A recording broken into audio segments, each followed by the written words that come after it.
There are times when, as a CEO, you have to sort of pull the CEO lever. And what was going on behind that note that you read and reminded me of is pull the lever means to execute something, typically something of importance. A good example would be voting. Back in the olden days, you would actually have to physically pull a lever to execute your vote. A lever is a handle on a machine, for example, a railroad train or a piece of farming equipment. They would have levers that you operate to get the machine to work. Or a printing press. With a car with a manual transmission, you have the gear shift lever that you use to change gears. Now, with a piece of equipment, typically the person that's pulling the lever is someone that's authorized to do it. So part of the idea of pulling the lever means that somebody who is in a position of authority is using their position to execute something. There's also another idea, which is pull someone's lever, which means to annoy someone, which is very similar to pushing someone's buttons or yanking someone's chain. The idea being that you say something that annoys them, that gets them to react in a negative way, which makes them look bad.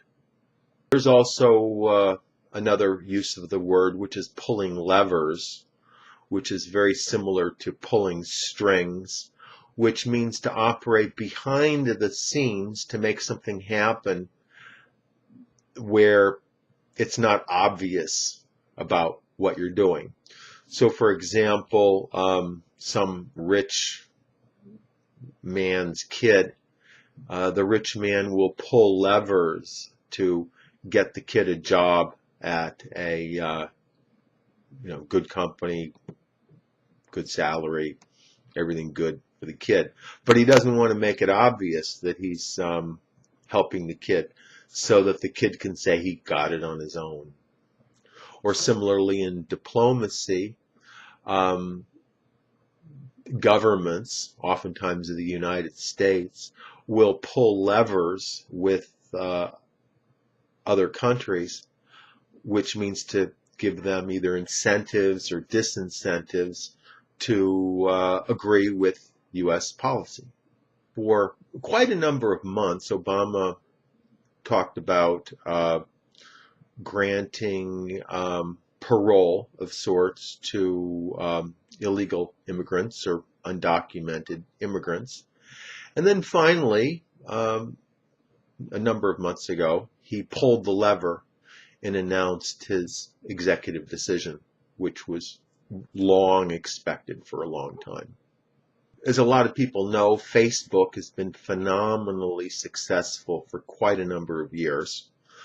During their early years of success, they were encouraged to go public right away. But Mark Zuckerberg, he waited for several years before finally pulling the lever because he wanted to get the highest possible price for the stock and didn't want to sell out too early.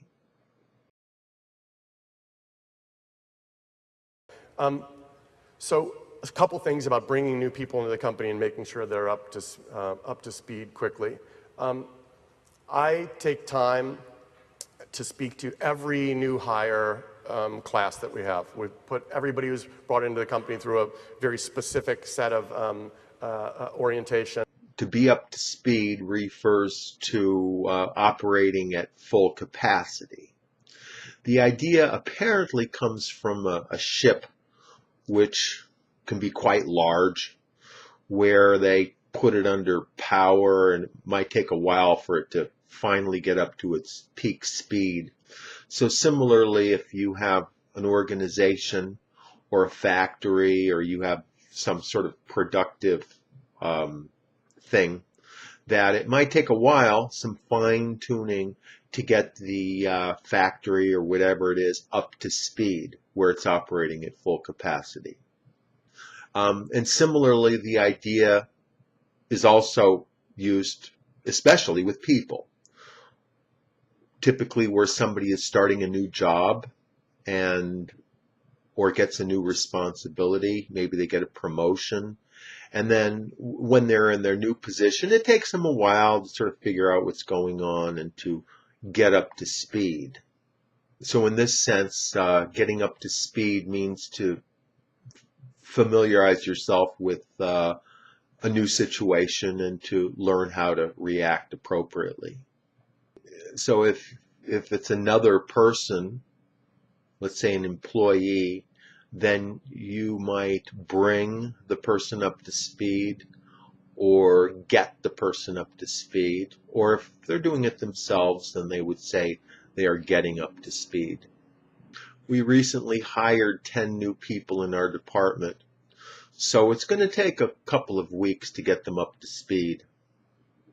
We just hired this new guy probably about 3 or 4 months ago. And for some reason, he just can't get up to speed. I don't know what his problem is. But unless he makes a dramatic change, we're just going to have to let him go. The new laws on Obamacare, unfortunately, our company, we're just not that familiar with it. So we've been trying to get up to speed, and hopefully we'll be able to figure it all out before the deadline. Things I talk about in my in the management course I teach.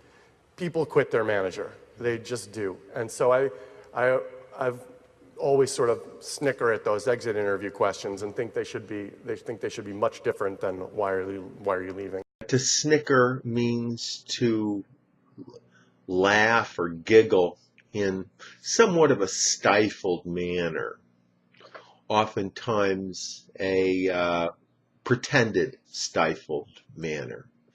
And the idea is generally to laugh at somebody or something and to show disapproval or to show mockery towards the person or the idea.